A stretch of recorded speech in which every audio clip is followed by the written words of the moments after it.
चला ते लक्षात घ्या, हे बोल नको रे, लक्षात घ्या. मला एक सांगा, आपण section formula for internal division external division coordinate geometry मध्ये बघितलं होतं, बरोबर आहे.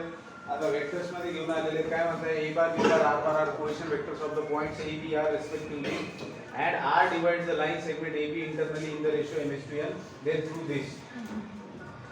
बघा कोणता पॉइंट तुम्हाला इंटरनली डिवाइड करतोय, r पॉइंट AB ला इंटरनली डिवाइड करतोय. म्हणजे तुमच्याकडे काय एक AB सेगमेंट आहे, ठीक आहे, आणि एक पॉइंट r आहे जो इंटरनली डिवाइड करतोय. मी मुद्दाम मिड पॉइंट नाही काढते, बऱ्याच पोरांना इंटरनल डिव्हिजन म्हणजे असं वाटतं की त्या सेगमेंटचा मिड पॉइंटच असतो पैकी. इथं पुढे खेळू शकतो तुम्ही, कळते का, पूर्ण AB मध्ये पुढे खेळू शकतो r. मग तो मिड पॉइंट असू शकतो, काही असू शकतो. मग r जर AB ला इंटरनली डिवाइड करतोय तर r विल लाय बिटवीन a and b, पहिले ते लक्षात घ्या. त्याच्यानंतर a r आणि b या तीन पॉइंटचे पोझिशन वेक्टर्स काय दिलेले आहेत रे, a बार b बार आणि r बार.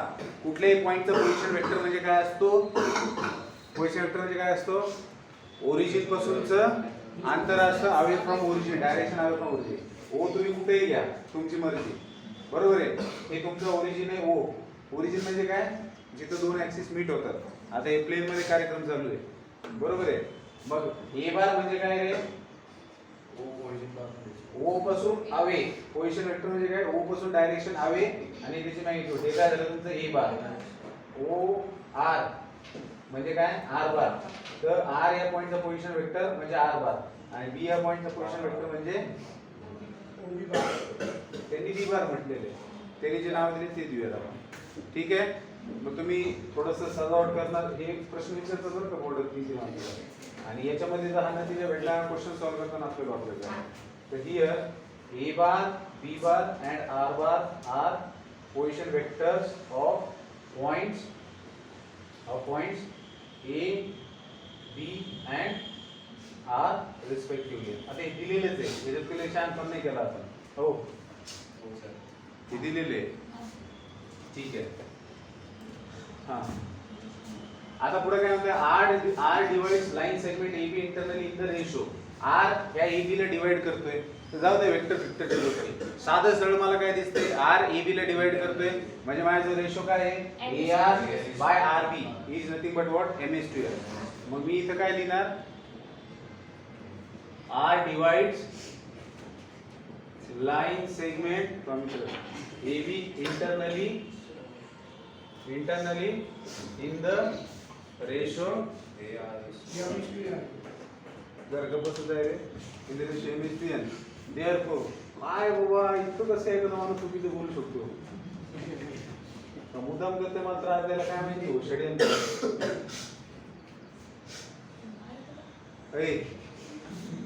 दॅट इज मग याचं काय आहे, त्याला क्रॉस मल्टिप्लिकेशन करून टाका ना, n into AR m into RB.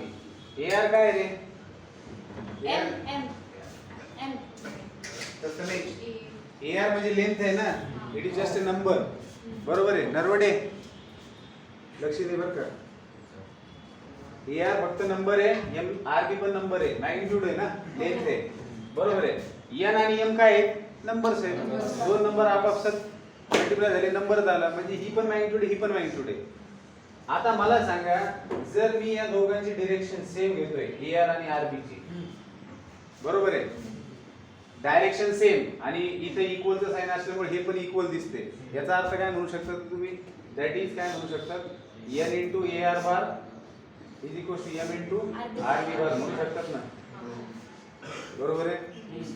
तुम्हाला प्रूव्ह काय करायचंय, R bar is equal to MB bar plus NA bar plus, हा ठीक आहे. मग AR बार म्हणजे काय, AR बार म्हणजे काय, ट्रायंगल ऑफ वेक्टर एडिशन ने लिहू शकतो आपण AR बार म्हणजे, हा now AR bar is equal to RO bar plus OA bar. एक काम करत आपण असं लिहूया, now A bar plus AR bar is nothing but R bar. बघा मान्य आहे का, ही डायरेक्शन अशी झाली, ही इकडे झाली, याचा रिझल्टंट हा येणार by triangle of vector addition, बरोबर आहे. A bar plus AR bar आणि याचा रिझल्टंट हा, बरोबर. आपल्याला इथे काय पाहिजे, AR बार म्हणजे AR बार काय राहिले, AR bar is nothing but R bar minus A bar. also इकडे बघा हा असा चाललाय हा असा चाललाय हा काय राहील रिझल्टंट म्हणजे r bar plus rb bar is nothing but c bar that means rb bar काय होईल मग b bar minus r bar आणि दोघांसाठी रिझन काय since by triangle law of vector addition ठीक है हे 1 आणि हे सगळं मिळून 2 from 1 and 2 from 1 and 2 we have what we have n into ar bar काय बेटा r bar minus a bar which is equals to m into b bar minus r bar simple scalar multiplication by vector n नाम के scalar से अंदर vectors को multiply करेंगे तो n into r bar minus n into a bar equals to m into b bar minus n into r bar को इकट्ठा करेंगे लेफ्ट हैंड साइड में असं होतं असं हे इकडे आलं mr bar plus nr bar is equals to mb bar आज के 20 लेक्चर होतं का रे होतं सर मास्टर लेलो पण पाहिलं पण फिक्स मयूर सरने घेतलं का नाही मेन मालकाने घेतलं का हो सर लेलो पण पाहिलं मला हो r bar is equal to mb bar plus n bar divided by n plus n तो बेटा क्या इससे समझना क्या है बस आए कुछ ना कुछ लिखा और हो गया ऐसा नहीं देखो क्वेश्चन में क्या इस्तेमाल हो सकता है तो अगर मान लो कोई पॉइंट है कौन पॉइंट है कोई पॉइंट है जो डिवाइड कर रहा है किसी सेगमेंट को इंटरनली तो हो सकता है आपको क्या फाइंड आउट करने के लिए बोलेंगे उस पॉइंट के कोऑर्डिनेट्स फाइंड आउट करने के लिए बोलेंगे तो अगर आपको यहाँ पर क्या मिल रहा है उसका पोजीशन वेक्टर मिल रहा है तो पोजीशन वेक्टर अगर आपको मिलता है तो उससे कोऑर्डिनेट्स अपने आप मिल जाएंगे आपको रेशो दिया हुआ रहेगा m/n रेशो दिया है फिर आपको दोनों पॉइंट्स के एंड पॉइंट्स के जो सेगमेंट को डिवाइड किया जा रहा है उसके कोऑर्डिनेट्स दिए हुए रहेंगे और आपको जो पॉइंट डिवाइड कर रहा है उसके कोऑर्डिनेट्स निकालने के लिए बोल सकते हैं या फिर रेशो निकालने के लिए बोल सकते हैं या तो तीनों पॉइंट से इसमें से किसी दो पॉइंट्स को कोऑर्डिनेट्स देंगे तीसरा निकालने के लिए बोलेंगे रेशो दिया हुआ रहेगा या फिर रेशो निकालने के लिए बोलेंगे तो रेशो जब निकालना होता है तब क्या करना होता है मैं आगे बताऊंगा जब ये तीन थ्योरम्स खत्म हो जाएंगे जैसे उधर हम लोग λ/1 नहीं ये करते थे क्या कंसिडरेशन नहीं कहीं नहीं करते थे कि नहीं λ/1 करते थे कि नहीं मतलब अगर हमें पता नहीं कि कोई पॉइंट किसी सेगमेंट को इंटरनली डिवाइड कर रहा है एक्सटर्नली डिवाइड कर रहा है तो हम लोग क्या बोलते हैं λ/1 पे डिवाइड कर रहा है फिर अगर वो वैल्यू पॉजिटिव आता है तो हम बोलते थे कि इंटरनली डिवाइड कर रहा है नेगेटिव आ रहा है तो एक्सटर्नली डिवाइड कर रहा है बोलते थे हम लोग कोऑर्डिनेट में लिखा है हाँ तो कुछ उस प्रकार से यहाँ पर देखेंगे पहले इस थ्योरम को लिख लो तो ये बहुत इंपॉर्टेंट थ्योरम है बोर्ड में आपको पूछा जाएगा मैंने आपको कहा है कि वेक्टर्स लाइन एंड प्लेन तीनों के भी मैं थ्योरम्स यहीं पर पढ़ाने वाला हूँ और फिर सिलेबस खत्म होने के बाद बाकी जो कैलकुलस के थ्योरम्स और बाकी टॉपिक्स के बाद में डिस्कस करूँगा ठीक है हाँ तो इसको लिख लो अभी ये दोबारा रिपीट नहीं होंगे हाँ तो इसी को कहा जाता है सेक्शन फॉर्मूला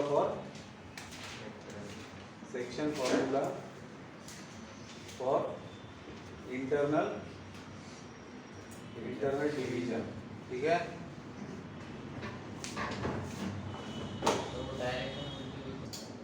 हाँ बेटा 2 मिनट इसी के अंदर देख लो अगर मान लो ये जो इंटरनल डिवीजन है इसमें हमने देखा कि r divides internally segment AB in the ratio m/1 हाँ लक्ष्य है हमने इस थ्योरम में देखा कि आपका जो r है वो डिवाइड कर रहा है सेगमेंट AB को इंटरनली ठीक है हमने ये नहीं देखा कि वो मिड पॉइंट है अगर मान लो वो जो r है जो इंटरनली डिवाइड कर रहा है वो एक्चुअल में मिड पॉइंट है if r is the midpoint if r is midpoint तो एक पॉसिबिलिटी है ना कौन सी कि अगर कोई पॉइंट किसी सेगमेंट को इंटरनली डिवाइड कर रहा है तो उसकी एक पॉसिबिलिटी है कि वो पॉइंट मिड पॉइंट हो सकता है हम उस पॉसिबिलिटी की बात कर रहे हैं अगर वो आपका r मिड पॉइंट है तो रेशियो क्या बन जाएगा बेटा m/n क्या बन जाएगा 1:1 क्योंकि दोनों सेम पार्ट हो जाएंगे तो रेशियो में 1:1 आ जाएगा तो आप उसका बेसिक वैल्यू m और n का 1 रख सकते हो इसके अंदर तो अगर कोई पॉइंट डिवाइड कर रहा है किसी सेगमेंट को इक्वल पार्ट में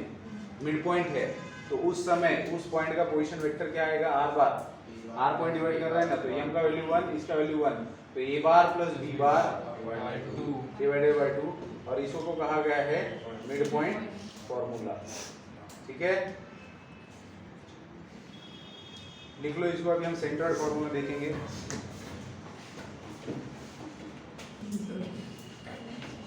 लक्षात घ्या, सेंट्रोइड फॉर्म्युलावरती क्वेश्चन येतो ज्याच्यामध्ये ट्रायंगलचे तिन्ही व्हर्टायसेस तुम्हाला दिलेले असतील, तुम्हाला त्याचं सेंट्रोइडचं व्हर्टायसेस फाइंड आउट करायचं। काय म्हणते, ए बार बी बार सी बार काय position vectors of the vertices ABC of the triangle ABC. तर आपल्याकडे एक ट्रायंगल आहे एबीसी, ठीक आहे, ए बी सी, या तिघांचे पण पोझिशन वेक्टर दिले आहेत, ए बार बी बार सी बार, आणि जी त्याचा पोझिशन वेक्टर कॉन्स्ट दिले G bar is the centroid of the triangle ABC. तुम्हाला माहिती सेंट्रोइड काय असतो, point of intersection of medians, बरोबर आहे। एका ट्रायंगलला किती मेडियन असतात, इन्फायनाइट, किती असतात, तीन असतात सर। तुम्ही आज एवढे एक काढली सफिशियंट आहे, बरोबर आहे, हा सर एक काढली सफिशियंट आहे, आणि त्याच्यावर सेंट्रोइड कुठं दाखवणार का, मला वाटेल तिथं नाही, तीन मेडियनचा पॉइंट ऑफ इंटरसेक्शन आहे, पण आपल्याला एक मेडियनची प्रॉपर्टी माहिती आहे की तो सेंट्रोइड असतो, तो मेडियनला 2:1 मध्ये डिवाइड करतो, बरोबर आहे।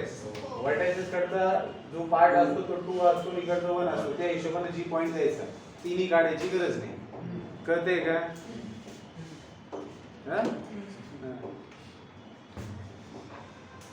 तर 2:1 मध्ये डिवाइड करतो, तर हा जो पॉइंट आहे तुमचा, आता हा काय असणार आहे, मिड पॉइंट असणार आहे कुणाचा, BC चा। सो हियर नाही, म्हणून तुम्ही काय लिहिणार, here A bar B bar C bar and G bar, G bar are position vectors of points A, B, C and G respectively,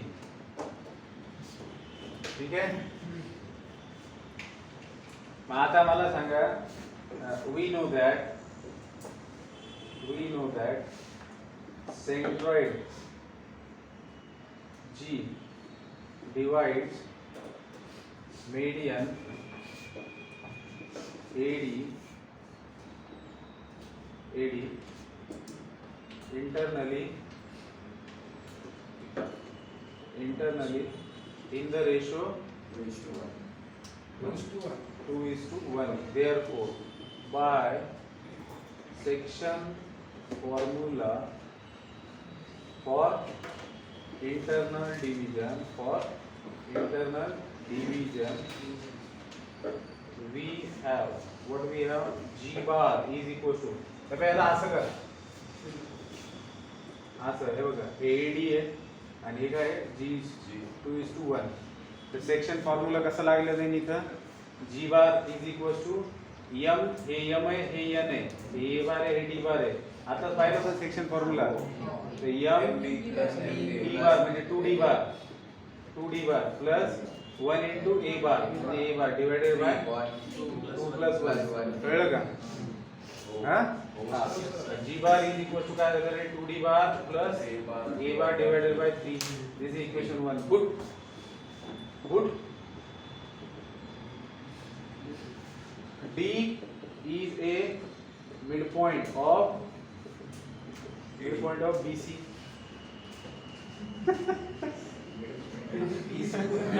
कशाचं midpoint म्हणलं? BD म्हणलं सर, BC AD म्हणलं। हां, आणि मला इथे D is the midpoint of BC and therefore by good beta, हा बात है। A bar plus B bar divided by 2, D bar is equals to A bar plus B bar, D bar plus C bar divided by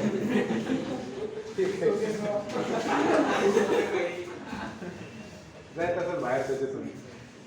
हाँ, तो बेटा इसको तुलना बोलेंगे from 1 and तुलना 1 and तुलना से क्या लिख सकते हैं हम लोग, G bar is equal to 2 times of B bar plus C bar divided by 2 plus A bar divided by 3। तुलना कैंसिल हो गए तो बचा क्या, G bar is equal to A bar plus B bar plus C bar divided by 3। A bar B bar C bar काय आहे, A B C या पॉइंटचे position vectors आहेत, कळतंय का? आणि अशा पद्धतीने तुम्हाला सेंट्रॉइडचा पोझिशन वेक्टर भेटेल, ज्याच्यामध्ये तुम्ही सेंटरचे कोऑर्डिनेट्स काढू शकता। आणि यालाच काय म्हटलेलं आहे, this is what centroid formula. तो ये था बेटा आपका थ्योरम नंबर 6। लास्ट थ्योरम इस एक्सरसाइज के लिए जो जरूरी है वो है थ्योरम नंबर 7 सेक्शन फार्मूला का एक्सटर्नल डिवीजन। हमने देखा section formula for internal division, फिर हमने देखा मिड पॉइंट फार्मूला, फिर अभी हमने देखा सेंटर्ड फार्मूला। अब हम देखेंगे section formula for external division. इसको लिख लो फास्ट खुद। देखो बेटा, अब यहाँ पर मसला एक्सटर्नल डिवीजन का है तो थोड़ा सा इसके डायरेक्शन के बारे में समझ लेना है, ठीक है। देखो स्टैंडर्ड जो हमारा थ्योरम होता है उसके अंदर हम लोग जो डायरेक्शन होता है वो बंदी बंदाए लेते हैं। जैसे आपने पूछा था ना इंटरनल डिवीजन में, तो सीधा सा एक वेक्टर है तो एक ही डायरेक्शन में उसका हमने लिया था। अब जब एक्सटर्नल डिवीजन होता है तो दो तरीके से आप किसी सेगमेंट को एक्सटर्नली डिवाइड कर सकते हो। बेसिकली एक्सटर्नल डिवीजन एक ऐसा कॉन्सेप्ट है जो मुझे कभी समझ में नहीं आया प्रैक्टिकली। मतलब आप लाइन के बाहर कोई पॉइंट लेके लाइन का डिवीजन कैसे कर सकते हो? अगर ऐसा सोचा जाए, सीधी बात है कि मेरे पास एक लाइन है और उस लाइन को मुझे डिवाइड करना है, मतलब कट करना है, तो मैं इस लाइन के बाहर पॉइंट लेके कट कर रहा हूँ, क्या वाहियात सी बात होगी? बस सीधी बात है ना। इंटरनल डिवीजन वाली बात समझ में आती है कि भैया यहाँ से कट गया, यहाँ से कट गया, यहाँ से कट गया। अब आप किसी आदमी को तलवार से मारना चाहते हो और आप बोलेंगे हम एक्सटर्नली कट करेंगे, हम उसको ऊपर तलवार घुमाएंगे, ये क्या बात होगी? लेकिन कॉन्सेप्ट है तो वो कॉन्सेप्ट कैसे बताया गया है, इमेजिनरी है, या फिर बोल सकते हो कि जो भी उन्होंने डिफाइन किया है उसको एक्सटर्नल डिवीजन बोलते हैं। कहते क्या है कि अगर मान लो आपके पास कोई सेगमेंट है, ठीक है, ए बी सेगमेंट है और आपको इसको एक्सटर्नली डिवाइड करना है, तो आर पॉइंट इसको एक्सटर्नली डिवाइड कर रहा है, तो वो या तो बी के आगे बढ़ के करेगा, एक्सटर्नली डिवाइड कर रहा हूं तो सेगमेंट से बाहर ही लेना है, तो या तो वो इधर चला जाएगा या फिर आपके पास जो ए बी सेगमेंट है, मान लो ये ए बी सेगमेंट है आपकी, तो वो लेफ्ट से भी एक्सटर्नली डिवाइड कर सकता है, या तो राइट से करेगा या लेफ्ट से करेगा। तो आपका जो रेशो रहेगा वो कैसा है? अब R divides AB in the ratio AR, in the ratio m:n, AR is to RB is equals to m:n। अब देखना जब वेक्टर्स की बात होगी तो मैंने AR बोला है तो डायरेक्शन समझ में आती है इस दिशा में है, लेकिन जो दूसरा वेक्टर लिया है, जो दूसरा डिवीजन है वो RB है, उसके अपोजिट डायरेक्शन मिलेगा, ठीक है। और इसका यहाँ पर भी वही होगा, अगर मैं AR is to RB बोल रहा हूँ तो यहाँ पर AR क्या है, इस दिशा में जाएगा और RB क्या है, पूरा इस दिशा में चला जाएगा, तो दोनों की अपोजिट डायरेक्शन होगी, ठीक है। और ये डिफाइंड है, ऐसे ही क्यों लिया ये पूछने वाला क्वेश्चन नहीं है, ये उन्होंने डिफाइन किया है उसको, ठीक है। आई बात समझ में? हाँ। तो AR is to RB, m:n ratio दे रखा है, क्या कहा है? R divides the line segment externally in the ratio m:n। तो हम लोग यहाँ पर लिखेंगे कि we have A bar B बार, यहाँ लिखते A bar B bar R bar R given that A bar B bar are position vectors of points A, B and R respectively, ठीक है। तो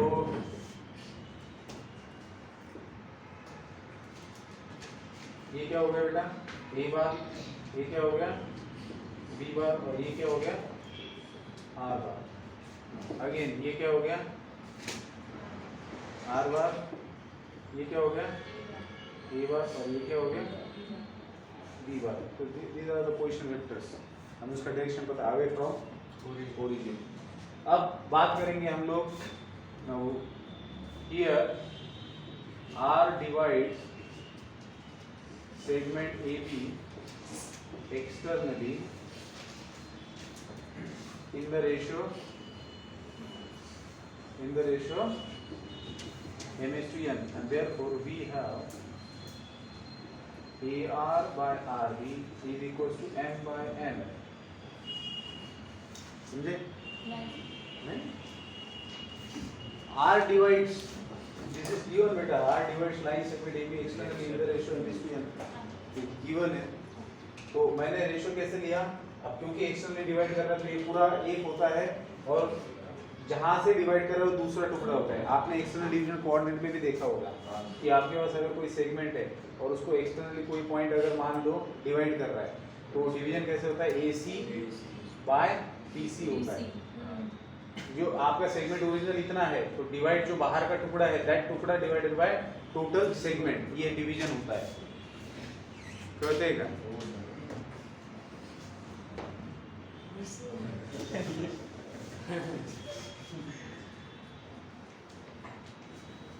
लाल बुन झाले डोळे, नुसते डोळ्यात पाणी आले। सर्दीमुळे झालं ते. काही लोक समानार्थी शब्द झोपेल असत की समानार्थी शब्द। तो बेटा अब वही फिर दोहराएंगे किस्सा n into A R M into R B. अब बात करते हैं ए आर जो है तो हमारे पास we have A R bar and R B bar, ठीक है। अब ये तो इनका मैग्नीट्यूड इक्वल है, लेकिन जब मैं इसको वेक्टर लगा दूंगा, इसको डायरेक्शन दूंगा तो ये ए से आर तक डायरेक्शन हो जाएगा, तो ये डायरेक्शन इधर आ जाएगा। और आर बी मतलब आर बी बार करूंगा तो ये डायरेक्शन इसके ऑपोजिट है। सर ते आरबी से डायरेक्शन जर बीआर घेतली तर मग काय? नाही ते तसं डिफाईनच नाही करत. नहीं, जैसे उन्होंने डिफाइन किया है तो उसके अंदर उनका ये कहना है कि आप जब एक्सटर्नल डिवीजन कर रहे होते हो जो पूरा सेगमेंट है वो एक दिशा में लीजिए और जो टुकड़ा है उसको विपरीत दिशा में लीजिए। अभी थ्योरम के लिए इसको समझते, बाकी क्वेश्चन में कोई दिक्कत नहीं होती, आप जैसे मर्जी सॉल्व करो, ठीक है। स्टैंडर्ड नोटेशन है, स्टैंडर्ड डिफाइन डेफिनेशन है, उसको वैसे इस्तेमाल करते हैं, ठीक है। तो अब अगर मान लो मैं इसको वेक्टर में कन्वर्ट करना चाहता हूँ तो मुझे क्या करना पड़ेगा? नहीं, अभी अगर मैं इसको वेक्टर में, ये तो सिर्फ मैग्नीट्यूड नंबर्स है ना, ये दोनों नंबर्स इक्वल है, लेकिन अगर मैं इसको वेक्टर्स लगा रहा हूँ तो मुझे पता है कि ए आर को वेक्टर लगाऊंगा तो ए आर बार डायरेक्शन बन जाएगा, ए टू आर बन जाएगा, और इसको लगा दूंगा तो आर बी बार बनेगा। तो अगर इन दोनों को इक्वल करना है तो किसी एक को मुझे माइनस करना पड़ेगा ताकि डायरेक्शन सेम हो जाएगी। आई बात समझ में? बेसिकली वही हो रहा है ना, अगर इसको इसके अंदर मल्टीप्लाई करो तो बी आर बार बन जाएगा, ठीक है। थोड़ा सा अब ए आर बार क्या है आपका? आर बार माइनस ए बार और माइनस एम इंटू ये क्या है? B bar minus R bar. तो N R bar minus N A bar minus M B bar plus M R bar. तो आर आर वाले टर्म्स एक साइड में ले लेते हैं, तो M R bar minus N R bar which is nothing but M B bar minus N A bar. मैंने क्या किया? प्लस एन ए बार। ए, मैंने इसको उधर ढकेला और इसको इधर लेके आया, तो R bar is nothing but M minus N M B bar minus N A bar. एक प्रोबॅबिलिटी मला काल असं सहज आठवलं बरं का, म्हणजे असंच प्रोबॅबिलिटीवरून असं कधीच नाही झालेलं की सगळे मुलं प्रेझेंट आहेत। हां सर. तुम्ही लक्ष दिले का? माझं ते चालू. आता हे चालू हो होतं। खरंच सर. तुम्ही मला सांगा असं कधी झालंय का? बरं किती पोर आहेत बरं? 22च पोर आहेत ना, समजा हे दोघं वाढले 24 झाले, मग असं कधी होणार आहे का? जसं काल एक किस्सा झाला होता काल परवा की फक्त एक दरोडे नव्हता,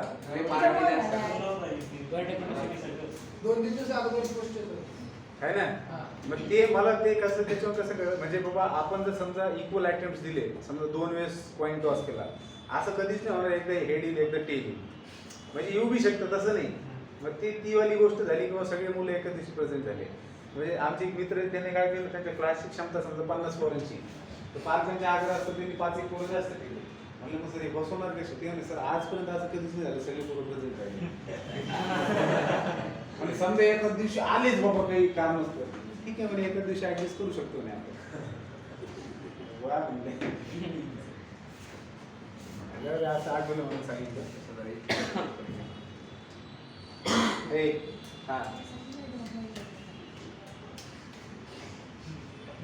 are bar is nothing but mb bar minus na bar divided by m minus n. So this is what we call section formula for external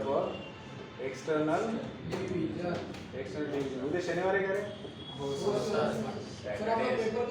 Mandela तुमचं सीटी आहे का तिकडचं पेपर? केमिस्ट्री नाही, असं पीसीएम आपलं काही संबंध नाही, बाकी गोष्टी आपण आपलं घेऊन टाकू। मंडेला लक्षात घ्या, देखो बेटा किसी ना किसी को तो हड़काना है, तो तुम्हें हड़का दिया तो हाथ तोड़े, please don't talk, otherwise you will be externally divided. Sir, I just want to ask you that. Don't ask in English. Sir, road के आगे क्या लिखा है? Whenever Okay, model. that is what we are going to see now. So please keep quiet and shut your mouth. Oh my god. Yeah, English का तो आज का घोटा संभलो इंग्लिश का भैया अपनी बात मत करो ठीक है अपनी बात कर रहे हैं देखो बेटा कुछ नोट्स मैंने लिखे हैं जो कि अंडरस्टूड होने चाहिए बेसिकली ठीक है लेकिन अगर नहीं है किसी के अंडरस्टूड तो हम बता दें जैसे पहला नोट है बहुत इंपॉर्टेंट है when we will solve examples it will be our requirement that we should know this fact क्या है यहाँ पर दिया हुआ whenever the ratio in which a point R divides the join of 2 points A and B is required मान लो कि 2 point से A and B दिए हुए हैं उनको आपने ज्वाइन किया है एक सेगमेंट बन गया और उस सेगमेंट को कोई R नामक पॉइंट डिवाइड कर रहा है लेकिन आप जानना चाहते हैं कि वो किस रेशो में डिवाइड कर रहा है आपको पता नहीं है वो किस रेशो में डिवाइड कर रहा है ठीक है हाँ बेटा जान दो छोड़ दो तो A और B पॉइंट से उनके ज्वाइन को मतलब उस सेगमेंट को R पॉइंट डिवाइड कर रहा है तो वो किस रेशो में डिवाइड कर रहा है अगर आपको ये फाइंड आउट करना है तो उन्होंने क्या कहा है इट इज कन्वीनियंट देखो ये हो सकता है इन जनरल हमारा थॉट प्रोसेस होता है कि हम अगर किसी पॉइंट को कोई पॉइंट किसी सेगमेंट को कोई पॉइंट डिवाइड कर रहे हैं तो हम ये m/n में डिवाइड कर रहे हैं ये एज्यूम कर ले बट वो फिर कन्वीनियंट नहीं होगा तो हम क्या कह रहे हैं कि it is convenient to take the ratio as k/1 आपको रेशो फाइंड आउट करना है ना तो वो जो रेशो है जो फाइंड आउट करना है तो आप k/1 में डिवाइड कर रहा है ऐसा एज्यूम करेंगे फिर उसके बाद k का वैल्यू निकलेगा तो k का वैल्यू निकलेगा तो if k turns out to be positive अगर k का वैल्यू पॉजिटिव आता है तो हम कहेंगे कि डिवीजन जो हो रहा है उस सेगमेंट का by point R that is internal division और अगर k का वैल्यू इज अदरवाइज मतलब k का वैल्यू अगर नेगेटिव आता है तो division is extension I was समझ में तो क्वेश्चन सॉल्व करते समय मैं आपको ये चीज बताऊंगा बस ये याद रखिए कि जब भी आपको रेशो फाइंड आउट करना है किसी सेगमेंट को कोई पॉइंट डिवाइड कर रहा है तो आपको रेशो निकालना है तो रेशो से ये भी पता चलेगा कि वो इंटरनली डिवाइड कर रहा है एक्सटर्नली और रेशो भी निकल जाएगा बस ध्यान में रखना है कि वो जिस रेशो में डिवाइड कर रहा है वो एज्यूम करना है k/1 फिर हमने सेंट्रोइड फार्मूला देखा था ठीक है सेंट्रोइड फार्मूला देखा था कि जब आपका ट्रायंगल 2D में होता है लेकिन अगर आपके पास टेट्राहेड्रॉन है टेट्राहेड्रॉन कैसा ट्रायंगल होता है 3D होता है मतलब उसके सारे जो फेसेस होते हैं वो ट्रायंगल ही होते हैं है ना एक ट्रायंगल दूसरा ट्रायंगल तीसरा ट्रायंगल और नीचे से एक ट्रायंगल इस तरीके से हाँ? तो मतलब अगर उसको अगर यहाँ पर देखना है आपको तो आप ऐसा भी देख सकते हो इस तरीके से ये यहाँ से बाहर आने तक दिखते हैं बाहर आने तक दिखते हैं ठीक है हाँ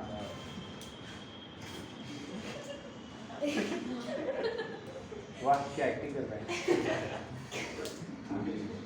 तो ये बेटा तो 3D में क्या होगा आपको कितने एजेस है आपके पास ये 3D में है ना टेट्राहेड्रॉन तो एक पॉइंट A है B है C है और D है तो सभी के पोजीशन वेक्टर्स का एडिशन डिवाइडेड बाय 4 ये होगा आपका सेंट्रोइड का फार्मूला ठीक है ट्रायंगल का क्या करते थे आप लोग ABC divided by 3. a bar plus b bar plus c bar divided by 3 करते थे सिर्फ ट्रायंगल के लिए ठीक है फिर section formula for internal division जब आपका पॉइंट जो 3D में है मतलब स्पेस में आपके पास दो पॉइंट्स है उनको आपने जोड़ दिया है सेगमेंट बना दिया है अब वो जो स्पेस में देखो ये था कि प्लेन में आपकी लाइन है और एक आपने स्पेस में लिया है अब आप कहेंगे कैसी वाहियात सी बात है कि स्पेस में आपने लाइन लिया है लेके जाके इसको पटको ना प्लेन में ऐसा बोल सकते हो आप नहीं हमें इसको स्पेस में ही रखना है और हमें 3 एक्सिस लेने हैं स्पेस में जब किसी लाइन को कंसीडर किया जाता है तब उसका हम जो रेफरेंस ले रहे हैं कोऑर्डिनेट्स के लिए वो हम 3 एक्सिस का इस्तेमाल कर रहे हैं उससे हमें समझ में आता है कि that line is in space वो प्लेन में नहीं है तो अगर जब मैं कहता हूँ कि section formula for internal division लेकिन आपका जो पॉइंट है x1 y1 z1 और h2 y2 z2 ये दो पॉइंट्स के कोऑर्डिनेट्स है आपके पास सेगमेंट ही है AB और आप उसको इंटरनली डिवाइड कर रहे हो किसी r पॉइंट से लेकिन जो हमने फॉर्मूला देखा था उसके अंदर आपका सेगमेंट प्लेन के अंदर था 2D में था तो ऑब्वियसली इसके कोऑर्डिनेट्स x1 y1 रहे होंगे और इसके x2 y2 रहे होंगे तो हमने लिखा mx2 nx1 divided by m + n लेकिन अब क्योंकि आपका सेगमेंट जो 3D में जा रहा है तो इसके कोऑर्डिनेट्स होंगे x1 y1 z1 3 कोऑर्डिनेट्स आएंगे और इसको कोऑर्डिनेट्स होंगे x2 y2 z2 तो अब अगर आप इंटरनल डिवीजन के लिए फॉर्मूला लिखना चाहोगे तो वो होगा mx2 + nx1 my2 + ny1 mz2 + mz1 divided by m + n। रहेगा याद में? कभी कभार कहीं पर अगर आ गया तो पता होना चाहिए, इसलिए दिया हुआ है, एक आध क्वेश्चन होगा इसलिए। तो ये सीधा कैलकुलेशन ओरिएंटेड वाली बात है, इसमें आप सोचना नहीं है आपको। तीनों कोऑर्डिनेट्स रहेंगे, आप लोग ये फाइंड आउट कर सकते हैं r पॉइंट ऑफ कोऑर्डिनेट्स। तो ये क्या है बेटा? ये क्या है? 3 डायमेंशन में मिड पॉइंट फार्मूला। जो 2 डायमेंशन का मिड पॉइंट फार्मूला था ना, x1 + x2 / 2, ये होगा x1 + x2 / 2, y1 + y2 / 2, z1 + z2 / 2। तो ठीक है, हाँ ठीक है। तो और ये क्या है? दिस इज द मीडियन वाला सेंट्रोइड। हाँ, अब आपका ट्रायंगल क्या है? अब आपका ट्रायंगल आ चुका है 3D के अंदर। हाँ, इसमें और इसमें कंफ्यूज मत होना, ये टेट्राहेड्रॉन का सेंट्रोइड है, टेट्राहेड्रॉन का। और ये क्या है?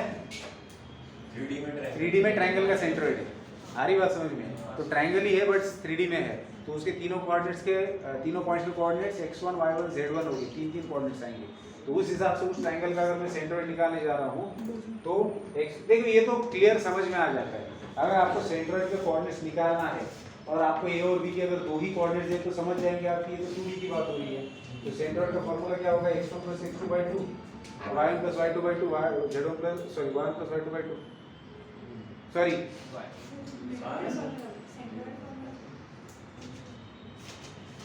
अरे अभी तो देखा था सेंट्रोइड फार्मूला क्या था?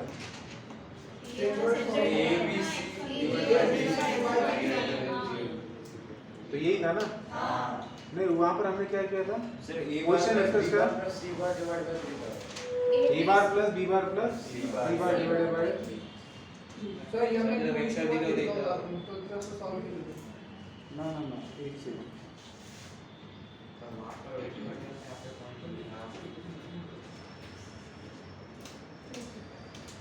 अरे फॉर्मूला वही है, a bar + b bar + c बार, बस पॉइंट्स के कोऑर्डिनेट जो है वो अगर 3D में होते हैं तो a बार मतलब क्या? x1 + x2 + x3 करेंगे आप लोग, a bar + b bar + c बार मतलब तीनों के x आया है कि आपके जो कंपोनेंट्स हैं उनको ऐड कर देंगे। ये क्या है? दिस * i क्या होगा? दिस * j क्या? दिस * k क्या? ये वाली बात है ना। तो ये फॉर्मूला वही है, समझ आई बात? ठीक है। तो ये तो थ्योरी हमारा एक्सरसाइज 2 के लिए क्या क्या पढ़ा हमने? सेक्शन फार्मूला और इंटरनल डिवीजन, फिर उसके बाद सेंट्रोइड फार्मूला देखा, फिर मिड पॉइंट फार्मूला, फिर section formula for external division, कुछ नोट्स जो इंपॉर्टेंट है। चलिए क्वेश्चन देखते हैं। एक्सरसाइज 5.2 का पहला क्वेश्चन। घर जाओ फिर। हाँ सर 3D में ट्रायंगल भी तो टेट्राहेड्रल ही रहेगा। नहीं गलत बोल रहे हैं, वो कुछ नहीं है, बस आप सेंट्रोइड निकाल रहे हो तो नहीं। हाँ क्या बोले आप? 3D में ट्रायंगल टेट्राहेड्रल ही क्यों? टेट्राहेड्रॉन अलग फिगर है। देखो मैंने क्या कहा था, वो गलत नहीं बोला था मैंने ये कहा था कि सेगमेंट आप 3D में ले रहे हो, इसका मतलब क्या है? सेगमेंट 3D में ले रहे हो इसका मतलब क्या है? देखो जब मैं सेगमेंट यहाँ पर निकालता हूँ और जब मैं इसके कोऑर्डिनेट्स लिखूंगा तो मैं 2 डायमेंशंस की हेल्प ले रहा हूँ, 2 एक्सिस की हेल्प ले रहा हूँ। लेकिन जब मैं इसी सेगमेंट को बाहर लेके आता हूँ स्पेस के अंदर, अब मुझे इसका पोजीशन लिखना है, उसके बारे में बात करनी है, तो मुझे 3 एक्सिस की जरूरत पड़ेगी। द सेम वे अगर ट्रायंगल मेरा इसके अंदर है तो इसके मेरे कोऑर्डिनेट्स आएंगे x1 y1 x2 y2 x3 y3। लेकिन जब यही ट्रायंगल बाहर निकल के आएगा तो उसको मुझे x1 y1 z1 x2 y2 z2 और x3 y3 z3। टेट्राहेड्रॉन तो फिगर ही 3D है, उसको तो आप प्लेन में बिठा ही नहीं सकते। एक अगर ट्रायंगल का वो अंदर चला जाएगा प्लेन के अंदर तो बाकी फिगर बाहर रह जाएगी, जैसे क्यूब होता है ना। तो टेट्राहेड्रॉन तो फिगर ही अलग है, ठीक है। हाँ तो चलिए बेटा पहला क्वेश्चन बताइए, झट से क्या करना पड़ेगा? सर लिखने नहीं। हाँ ये लिखा नहीं क्या? हाँ वो नोट भी रहेगी। ये नहीं लिखी थी नोट? नहीं नोट लिखी थी सर।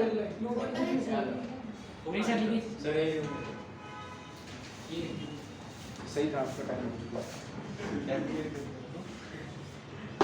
अरे सही में हो चुका है। सर आप झूठ बोल रहे हो। अच्छा।